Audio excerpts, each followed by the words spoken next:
Welcome to my study today. In and on. Just two small words which are not too difficult to understand when they're prepositions of place, but they appear absolutely everywhere in English, especially in phrasal verbs. So let's have a closer look. In is used when we want to describe something which is in a three-dimensional space, like a box or a room, for example. But it's sometimes hard to tell what we mean by a three-dimensional space. For example, we say in a city, in London. In a country, in the USA, in France, in Germany. And what about clothes? You might find this unusual. Clothes and everything worn on the body we use in.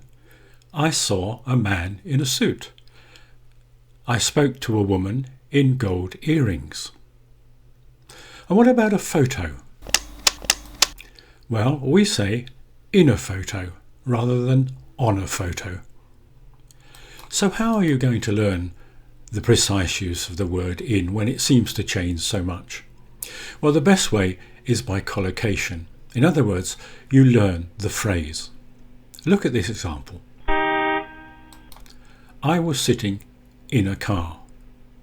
But we say I travel by car, I travel by train, and I travel by plane. Now that's quite different. So you can see why you have to learn the phrase.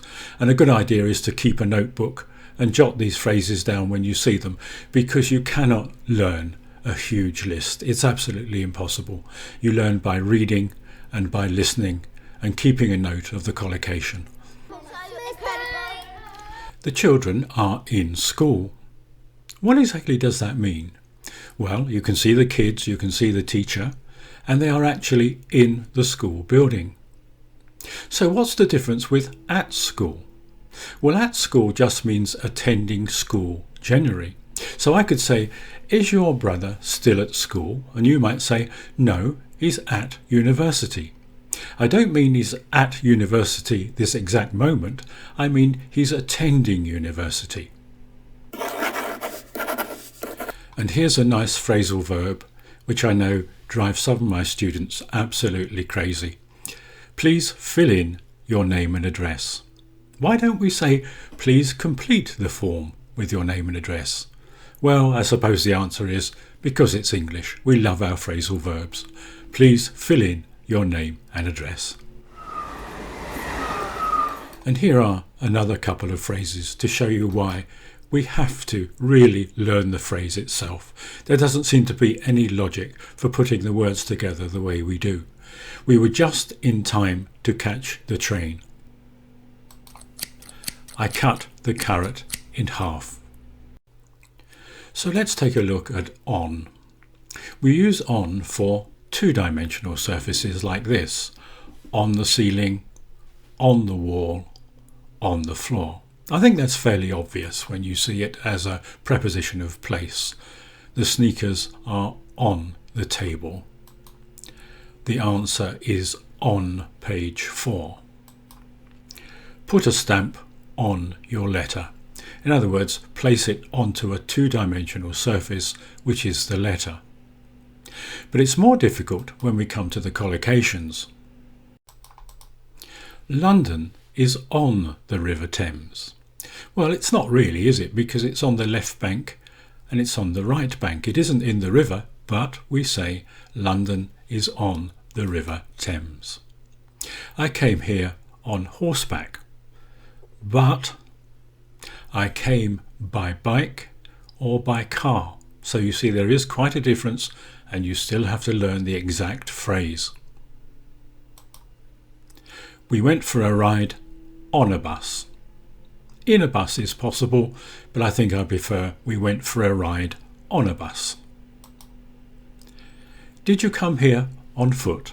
Now this is a student's big mistake, because I bet you would have said, did you come by foot? You have to learn the phrase, sorry, did you come here on foot? And look what happens to logic when we start looking at idioms. I've not got much on today. and you can see he's fallen asleep, and what he's saying is, I'm not very busy today. But what about this young lady? Well, she hasn't got much on either, has she? So she says, neither have I. You see how careful you have to be. Here are some exercises for you to practice, but before we go there, could I ask you to subscribe below and hit that bell? Thanks. Exercise 1. Choose in or on to complete the sentences. The answers follow.